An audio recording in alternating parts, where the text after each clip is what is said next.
What's happening, everybody? It's your girl, Tezlyn Figaro with Revolt News. Now, you know it is my job, my mission, my calling to give you information that I think you need to pay attention to, and this is yet another proposal I want to bring to your attention from the Trump administration. Now, he is currently proposing to cut federal rental assistance. Let's get into it. Now, what is it? Now, this plan is a part of the president's 2026 budget proposal. It calls for 43% reduction in funding available for a variety of programs it labels as dysfunctional, including public housing and the voucher program commonly known as Section 8. But this is not just for those on Section 8, because I know some of y'all are saying, well, you know, everybody don't need Section 8. Let's get into this.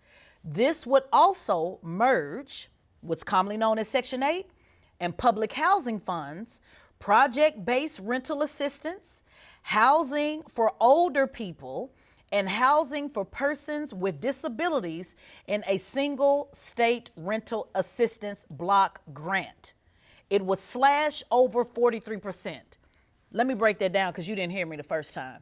Bottom line, anybody that needs any type of rental assistance, not just Section 8. I'm talking about grants. I'm talking about programs that can help people get back on their feet. I'm talking about many of the programs that happened during COVID when people were out of work and they needed rental assistance. So this is not just some pull yourself up out of bootstraps that I know y'all love constantly pushing that narrative that maybe everybody shouldn't be on public assistance. This is about anybody that ever needed any type of assistance ever.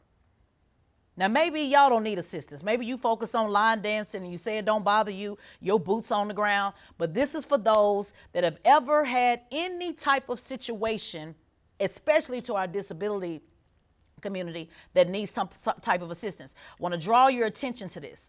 This is also, now you guys know I've been giving y'all game on the 3 things you need to do. Save your money, reduce your means. Stack, which is merge your businesses, also move in with somebody, get a roommate, do whatever you need to do. And then 3, secure. Go back and watch that original commentary. One of the things I said secure was 1, secure your license for your gun permit. I just believe in that because when crime goes up, you need to be making sure you're strapped. But hey, maybe you don't believe in that. I do. But I also talk about securing your nonprofits. This is where this comes in that's critically important, guys. Your churches, your organizations that give people rental assistance. Again, maybe all above it. Maybe you never needed an extra $50 or extra $100. But if anybody you know in your family, which I know is somebody, that may have needed just a little bit of a hand up, this will affect the grants that they get as well. So this is where I need you to tap in and give them $25, $50, $10. It doesn't make a difference, guys. We have to secure our nonprofits, and this is one of the reasons why. Now, why does this matter? Besides what I just told you. Now, according to the National Low Income Housing Coalition, minimum wage workers can afford a market rate 1-bedroom apartment in only 6% of U.S. counties.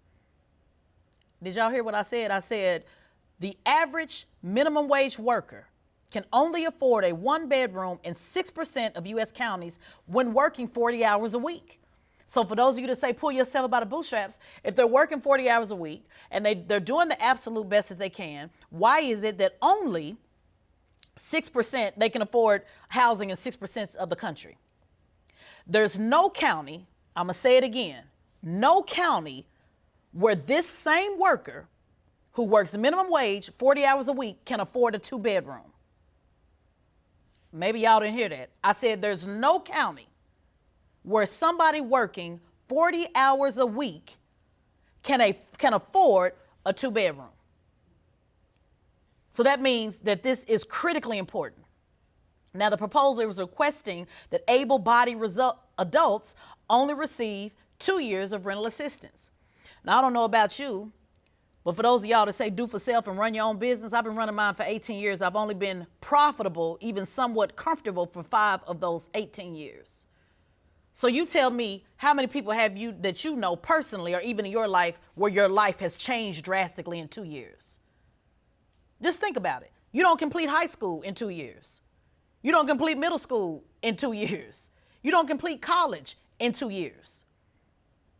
I'm saying that to say that to give somebody assistance and say in 2 years you better have it figured out. If somebody's disabled and can no longer walk, tell me what's going to change in their life between now and 2 years.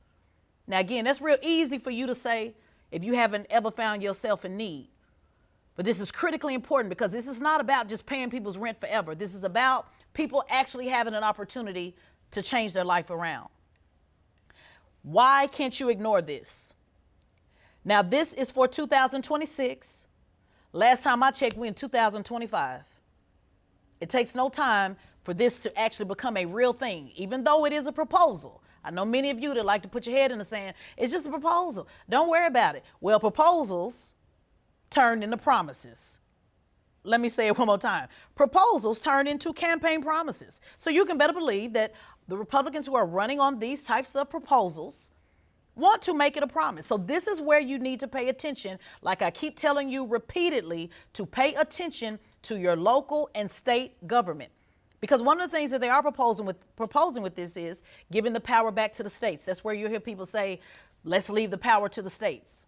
Unfortunately, when you leave power to the states, and I got a cousin who's able to do well in California with this housing program, and I got another cousin in Oklahoma where every county votes Republican, they'll just be screwed, which is why we push for federal coverage to cover everybody regardless of where they leave. Because I know y'all say, well, they should just move to California, or California should just move to Texas, or everybody should just move to Atlanta. Well, it doesn't work that way. So when you leave things up to the state, this is why it is important that you get involved on the state level. Midterms are coming up in 2026. These are the things that you need to be looking at: jobs, housing, transportation, and how that affects you.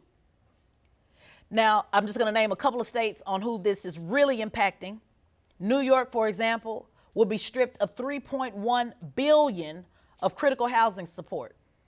I don't know if you guys remember, but in COVID, maybe y'all don't remember, I know so many people that relocated from New York to Texas because people were out of work, people couldn't find housing, people couldn't get housing support. So guys, this is critically important. New York, $3.1 billion. 500,000 New Yorkers, mostly older people with disabilities and families with children, would face increased rent burdens. California will also be hit hard, near and dear to my heart. One of my closest friends, we had to find housing. It took almost 3 years with a disability to find housing just to get on the list. Not because he was lazy, not because he didn't work, but because he was tragically hurt and was paralyzed from the waist down. California has one of the highest homelessness rates in the country. More than 5 million American households use some form of rental assistance. And even with him paralyzed, and I've told you this before, he's still an Uber driver. Did you hear what I said? For those of y'all who say y'all above it, tell me how a man that can't use his legs is still driving an Uber with sticks to be able to make the difference for the housing assistance that he gets. He doesn't get 100% free living. He just needs a little bit of help. And he goes out there every day at 5:30 a.m. to make up the difference. Some of you would never. You don't have the courage to ever do it. You tell me how, if he has the courage to do it, how the government is saying, well, he's lazy and he's not doing enough. I listen to him in excruciating pain every day because, for those of you that don't know, even though you're paralyzed, you still get constant nerve shocks in your legs constantly. It's many days he can't even finish his entire drive schedule because of the pain. He also got his toe amputated a couple of months ago because he wasn't doing enough pressure release in the car. Why am I telling y'all this? Because I want y'all to know how real this is while you sitting back saying, we don't have nothing to worry about. We're going to be all right. Now, the data, I'm going to get to this quickly because many of you keep saying, we've been through this before. We're going to be all right. I notice that's a lot of rich people that say that. I notice it's not people that are actually really struggling for real. It's people who are creating these escapism environments because it makes them feel better, I guess, about your burden. Let me say it again. It's about them feeling better about your burden. In 2023, eviction filings increased, with landlords filing 1.1 million eviction cases. Black renters were disproportionately affected. Despite making up less than 1/3 of renters, nearly half of eviction cases, the defendants were black. Nearly half of eviction cases, defendants were black. This underscores the heightened housing instability faced by black community. So y'all say it don't bother us. Y'all say just keep your boots on the ground, where them fans at.